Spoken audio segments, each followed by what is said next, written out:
Hi, it's Wayne from howtofish.com.au, and I've discovered that there's many fish that love sweet flavours.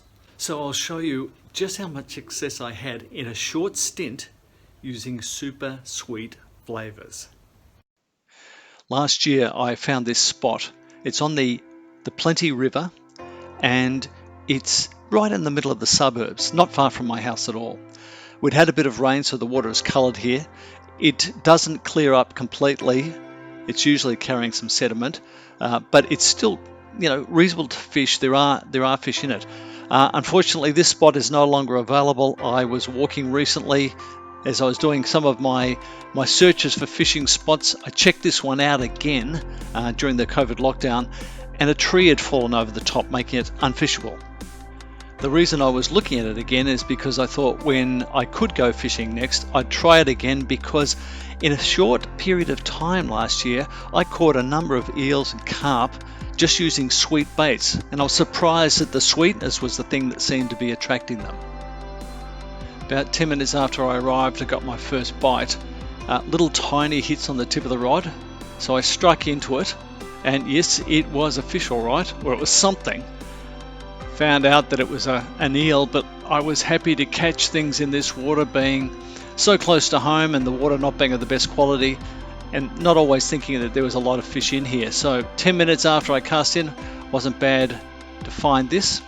Had a bit of weight on it as well, and these things are really hard to handle. I mean, you get them out of the water and they just tie themselves in knots, flipping all over the place.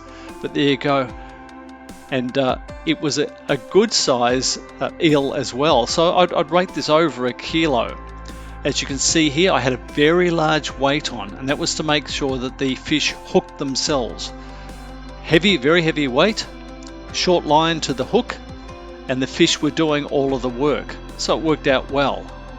This was a great position because you can see the water flowing in, so it comes on one side, so it's on the other side of the river that it flows in, and then it slows down a bit in this area here. So that's where I was just dropping my bait in, because that would be a natural feeding place for the fish.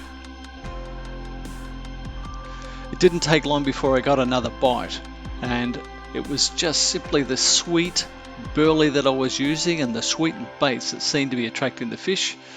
And the water was not flowing that fast, but this fish was using that current to its advantage.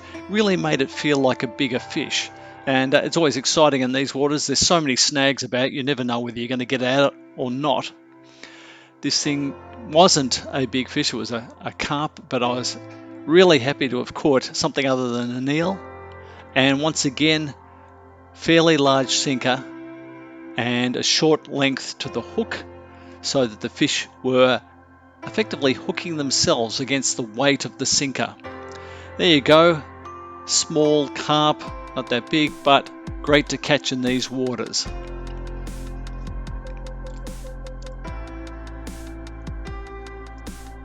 Now the rig I was using was a large bean sinker, so that was the weight that the fish were hooking themselves against, and you can see it's secured with a tweak, but the tweak is quite broad and quite long, and the reason for that is so that I could actually mold my berley around that weight, and that stick was wide and would hold it on and around that weight.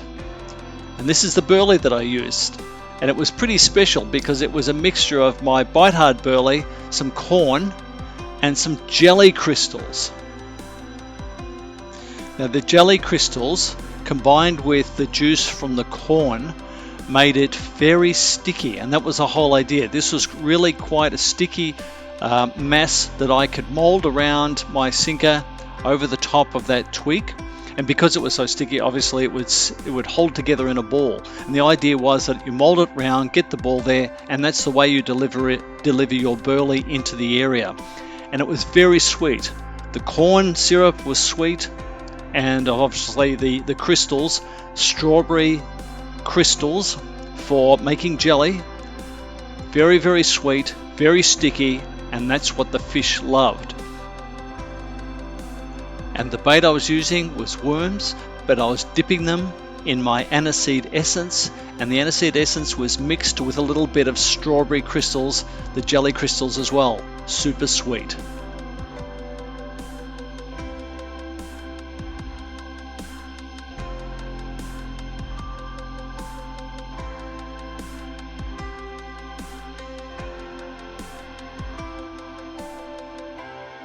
There's no doubt that the smell of the corn that was in the berley, the jelly crystals, the strawberry jelly crystals, the aniseed, everything, all of those sweet flavors and smells in the water were really attracting the fish. Yet another eel came in, and it was smaller than the rest, but it was just so surprising that so many were attracted to this type of berley and being sweet.